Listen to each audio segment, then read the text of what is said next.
to make edible cookie dough. The difference between this and normal cookie dough is that we don't use eggs and we heat treat the flour to make sure you can't get sick from it. The things you'll need to make this are 3/4 cup of flour, a tablespoon of milk, which we'll use to replace the eggs. You can use any kind, but we use lactose-free.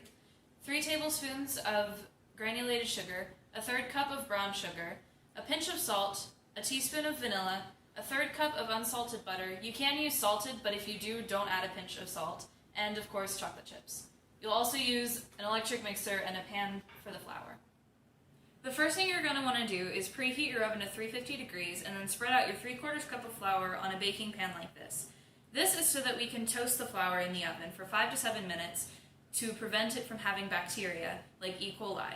This is actually it is more likely for you to get E. coli from untreated flour than it is for you to get salmonella from eggs, so this is incredibly important.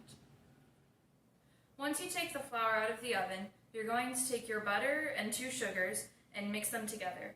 The butter should be at about room temperature, but if it's not, don't worry. If you cut it up into smaller pieces, it mixes almost the exact same way. So you're going to take them, and I always start with the butter because it makes it easier to work with, and mix them on a medium speed.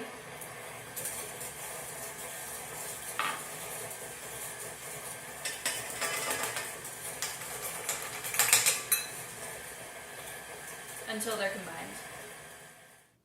Once you've creamed the sugars and butter, you should scrape down the bowl and it should look something like this.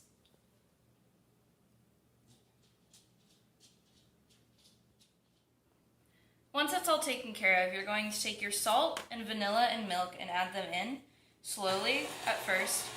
I always add a little bit extra vanilla, but that's up to you if you do that or not. And you're going to add the milk now, but after you add the flour, you can add a little bit more if it's not quite the texture that you want it to be yet. Once those are all mixed together, you should scrape down the bowl and it should look like this.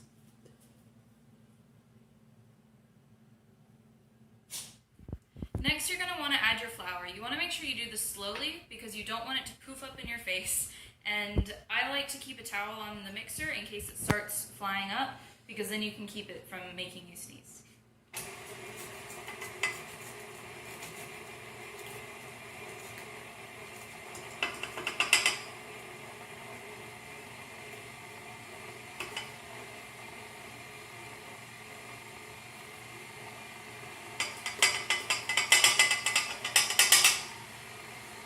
Once you get the flour fully incorporated and you scrape down the bowl, it should look like this.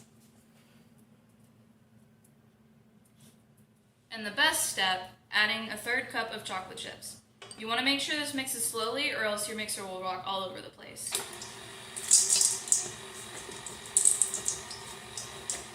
Once it's all mixed together, it should look something like this. You should put it in a bowl and you can refrigerate it for up to 3 days. But the real final step is making sure none of your family members sneak in to try to steal some. It may not look like a lot, but a little can go a long way.